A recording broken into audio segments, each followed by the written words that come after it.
Hey everybody, Vade here. Welcome back to Understanding Not Memorizing. It has been a while, but trust me, this video is worthwhile. So today we're going to be proving the angle sum formulas for sine and cosine. So for example, we have like sine of a plus b and cosine of a plus b. We want to be able to actually evaluate this over here. So before we do that, I just want to go over some key concepts in right triangle trigonometry. Again, if you don't know right triangle trigonometry, for example, the definitions of sine, cosine, and a tangent and their reciprocals, go watch the video I made on right triangle trig. It's a pretty good video that goes in depth into the sort of foundations of right triangle trigonometry. If you watch that video, you'll definitely be able to understand what I'm about to do here. So now I'm just going to draw a right triangle. Draw some general right triangle here. And again, this is just kind of going over the definitions of sine and cosine. So let's say that this is some angle theta here, and we know that this is opposite to theta, this is adjacent to theta, and this is the hypotenuse. So we know that sine of theta by definition equals to opposite over hypotenuse. And cosine of theta by definition equals to adjacent over hypotenuse. Again, watch the right triangle trig video if you are confused. So what I'm going to want to do here is multiply both sides of these equations here by hypotenuse, because we want to isolate the opposite and the adjacent, right? So we do that here. We'll get sine of theta equals to, opposite equals to hypotenuse, or I'm going to write it in this order, I don't know, sine of theta times hypotenuse, again, commutative property. I can do whatever I want here. So then adjacent equals to cosine of theta times hypotenuse. Okay, this will come into play later. Okay, maybe you know this already, maybe you don't. I assume you know this. Maybe, like, you know, if you want to isolate adjacent, how to find the adjacent side of a triangle, I just do cosine of theta times hypotenuse. Maybe you'll just have to first have the definitions of, these trigonometric functions here in order to get that sort of in your head. Like, how do I find the opposite side of a triangle, adjacent side of the triangle? It's just sine of theta times hypotenuse and cosine of theta times hypotenuse, respectively. So again, just reviewing these key concepts here, because this will come into play later. So then I have to keep redefining. Oh, how do we find opposite? Sine of theta times hypotenuse. Just want to make that clear. So now I'm going to draw a square. Now I just want to give you a quick heads up here. This proof is not applicable for all angles. It's particularly applicable to, like, angles between 0 and 90 degrees. But the relationship will still be the same. So yes, it is a proof based off of some constraints, but I would say it's the easiest proof to sort of understand solely using your concept of right triangles, trigonometry, and basic geometry. And it's really quick to do. So I'm going to draw a right triangle inside of this rectangle here. Let's see, how do I want to do this? So I'm going to draw a right triangle inside this rectangle. Okay, I want to indicate that these are right triangles, so I'm going to do that. Give me a moment. And of course, like where we have right angles here, of course, hopefully you know that this is a rectangle, and so all angles are 90 degrees, but I just want to make that evident. I'm trying to be as neat as possible. This is going to be messy, you already know. So I'm going to call this angle right here A. Again, I'm going to try to use some color here, make it look nice. I'm going to call this angle here A, and I'm going to call this angle here B. Okay? So how do I find this side? I'm going to use a laser pointer here. How do I find this side right here?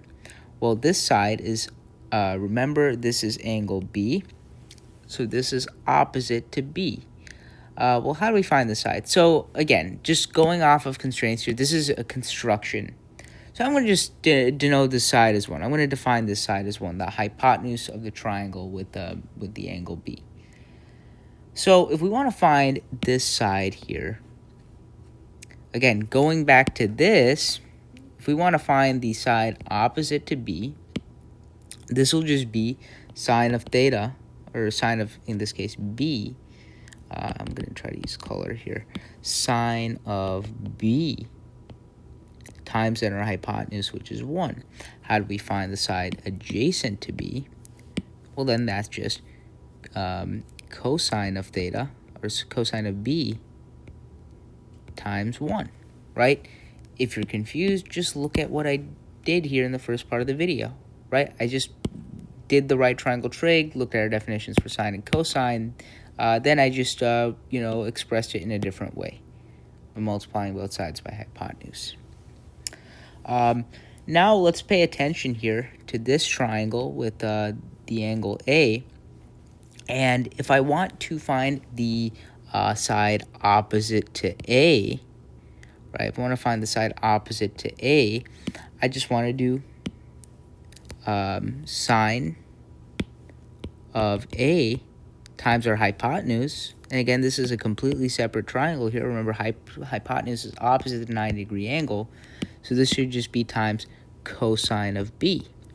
I want to find the side adjacent to angle A. So then that'll just be cosine of A times our hypotenuse, which is cosine of B. Great.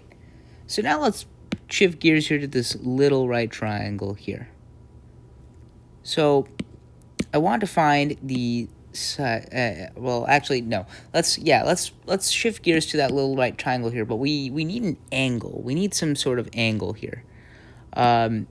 So if you want to think about this here, we know that this kind of entire angle here is like 180 degrees, right? That's 180 degrees. We know that this angle here, this right triangle involving angle A, if this angle is 90 degrees and this angle is A, this angle has to be, this angle right here has to be 90 degrees minus A, right? Because that's sum of angles in a triangle is 180 degrees, because if you do A plus 90 minus A plus 90, that's 180 degrees. So then we know that this angle here is 90 degrees. So if this entire thing here is 180 degrees, well, 90 minus alpha plus 90, that's 180 minus alpha. What else do we need to add to get 180 degrees? Well, that has to be positive alpha. Or sorry, why do I keep mixing up alpha and A? Sorry, just think of A. I don't know why I brought the Greek alphabet into this. 90 minus A plus 90 plus A, that has to give us 180 degrees. So therefore, this angle has to be A. Again, ignore the reference to alpha. I was saying A. I meant to say A there. So now that we have this angle here, we're looking at another triangle here with angle A. If I want to find the side adjacent to this angle A, it's just cosine of A times hypotenuse, which is sine of B, right? I want to find the side opposite to angle A. That's just sine of A, right, times hypotenuse, which is sine of B. Great. So now I want to deal with this big triangle here, right? So in order to think about this, well, again, we need an angle here, right? We need an angle right here. Well, hopefully you understand that these would just be alternate interior angles. Like I'm talking about A and B here, right? The big angle here with A and B would just be the angle A plus B. So if this angle is A plus B, then this angle right here also has to be A plus B, right? Think of like a transversal if you want. These would just be alternate interior angles, right? Hopefully, again, I mentioned basic geometry. Hopefully your geometry understanding is good enough so that you understand concepts like alternate interior angles. So if this angle is a plus b here, we know that our hypotenuse is 1. You guys know the drill, right? We want to find the side opposite to a plus b. Well, that's just going to be sine of a plus b times hypotenuse, which is 1. Then side adjacent to angle a plus b is cosine of a plus b times our hypotenuse, which is 1. So now we just have to think about, the geometry, like what is the same, right? Like if we think about this side of the rectangle here, this plus this must have to equal this. So we can say, therefore, sine of a plus b must equal to sine of a times cosine of b plus cosine of a plus sine times sine of b. Hopefully that makes sense visually, right? Because you have this side here with sine of a plus b. That's the same as this side here with the sine of sine of a cosine of b taking up this side, then the cosine of a sine of b taking up this side right here. So that plus that must equal to sine of a plus b. So how are we going to go about cosine of a plus b? Well, it's not as straightforward. It's a little straightforward. So we know that cosine of a plus b actually just represents this side right here. Just let me highlight and then color in. Cosine of a plus b just represents this side right here. But we have the length of this side, and we have the length of this side. So hopefully understand that then, therefore, cosine of a plus b must have to equal to this big, side here, which is the cosine of a cosine of b. And then that minus this side right here from the little triangle, which is sine A, sine B. So this right here is, these are angle sum formulas for sine, cosine. Again, this is a very specific instance. So is this the best proof? No. Is this the easiest to understand in a short amount of time? I would say so. Is it the most visually evident? I would also say so. I mean, I think it's, if you know right triangle trigonometry and, the basics of geometry, the general essence, the common sense type of a geometry, like sum of angles in a triangle, horizontal line, 180 degrees, stuff like that, you will be able to understand this, right? Just right triangle trig, watch my video on that, and then just have a general understanding of geometry. The geometry you learned in, I don't even know, like elementary, middle school type stuff, and you will be able to understand this. So yeah, this is not necessarily a generalized proof, but it is a decent proof that gives you the essence of the formula, so that like you don't have to memorize it. You know that it comes from something, right? Again, if you want to see a more detailed proof that accounts for every single case, just go on YouTube and find one. I will link one in the description if I find like a really good one that's in depth, if you were interested in that. But again, I think this is good enough for just a general understanding of how we get these formulas.